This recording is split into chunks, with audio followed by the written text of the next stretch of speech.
Hi everyone, and welcome to my kitchen here in Northern California. My name's Mindie Hilton and I'm so excited to be cooking with you today.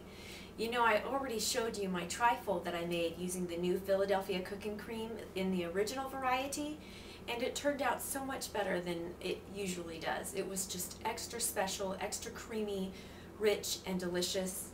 It was fabulous.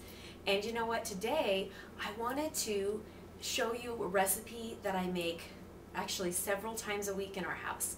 Something that we flip for often. Can you guess what I'm talking about? Pancakes. I don't know if pancakes are as popular at your house as they are at our house, but at the Hilton house we like to have pancakes for breakfast several times a week, and sometimes I even make them for dinner. And it's not just the kids that like them for dinner. And you know, I even like to have parties where we'll have pancakes and people can choose their toppings or the ingredients that they want to sprinkle into those pancakes. And you know, usually I make my pancakes from scratch with flour and milk and melted butter.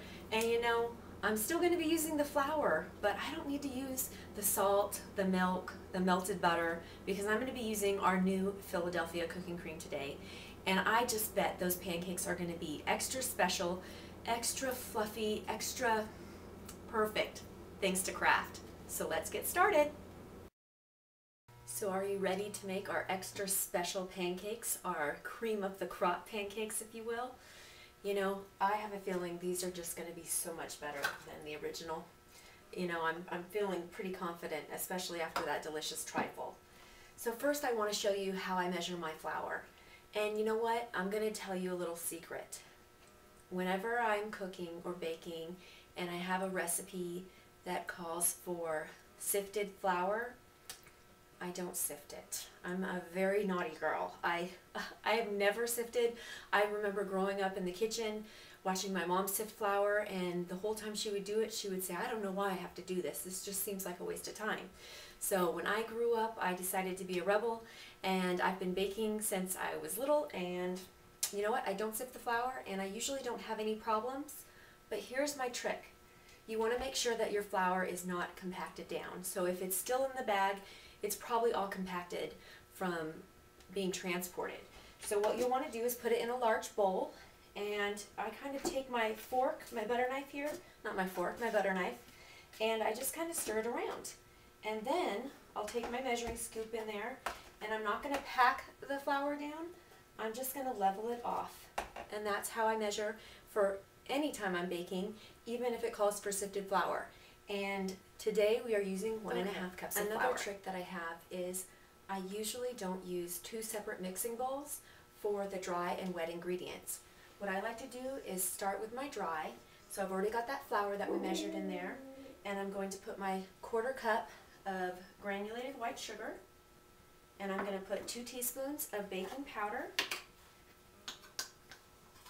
And if you don't bake a lot, you want to make sure that your baking powder is fresh. I know sometimes, you know, during the summer when I don't do as much baking, when it's hot, it can expire on you, and then it won't be effective. So now that our dry ingredients are in there, I'm just going to kind of mix those up very carefully, really slowly, and sometimes you can even lay a towel on here if you're afraid it's going to fly up on you. But I'm just going to just very gently pulse it. And that's it.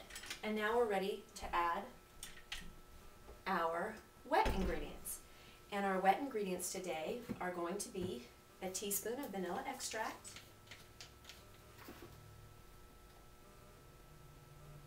there we go. And you know, if you want to experiment too, you could always try, I think, like orange extract or almond extract. Maybe even during the holidays, some rum extract would be really good in here. Then we're going to add 2 eggs, and these are extra large eggs, and I've already got 1 cracked. I'm going to crack 1 more. And if you were going to use like a cholesterol-free egg product, you would just use 1/2 cup, because 1/4 cup is equal to 1 large egg. So we've got that in there. We're going to add some orange zest from our clean orange that I've already washed. And I'm just going to eyeball it. I want about 1 teaspoon. And you don't want any of the white, you want just the orange. And that's going to add some really great freshness to our pancakes. And if you don't have an orange, you could use lemon as well. And I love my little microplane here. It makes it really easy.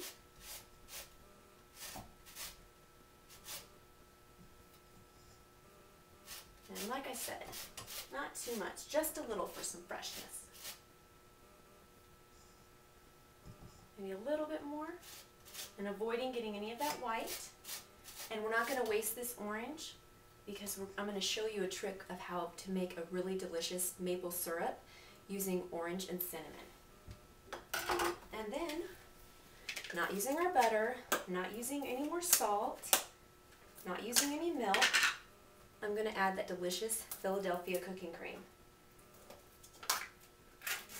And I'm going to add the entire package.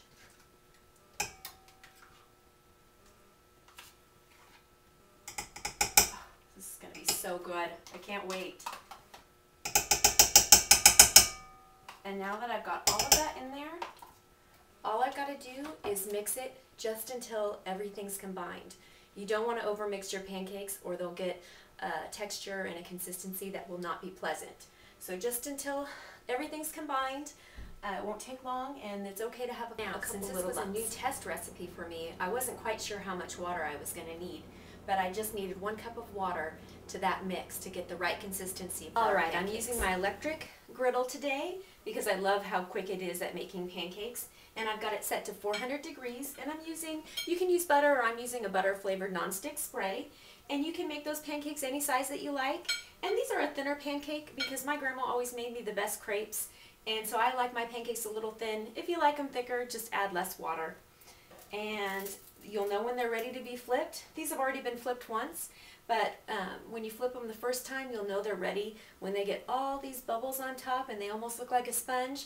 That's the pancake talking to you, saying, flip me, I'm golden brown. And you'll just cook them for 2 to 3 minutes until they're golden brown on each side, and then we'll be having a delicious breakfast, lunch, or dinner. I told you not to throw that orange away that we zested.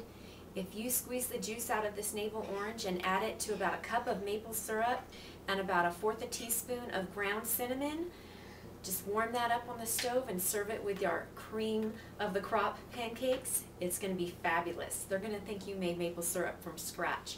It's going to taste so fresh and a little spicy from the cinnamon. Well, there's only 1 pancake left to flip before my family and I are going to have a delicious meal. And they turned out great. They're nice and thin, just like my grandma used to make me when I was little. And of course, I've got a little bacon to go on the side, and that delicious maple syrup with the fresh squeezed orange and cinnamon. And I heated that all up and just for a second, just to get it warm on the stove, and then I let it cool so it thickens back up. That is going to be heaven. And until next time, you all have a wonderful time with your family and friends in the kitchen. Bye.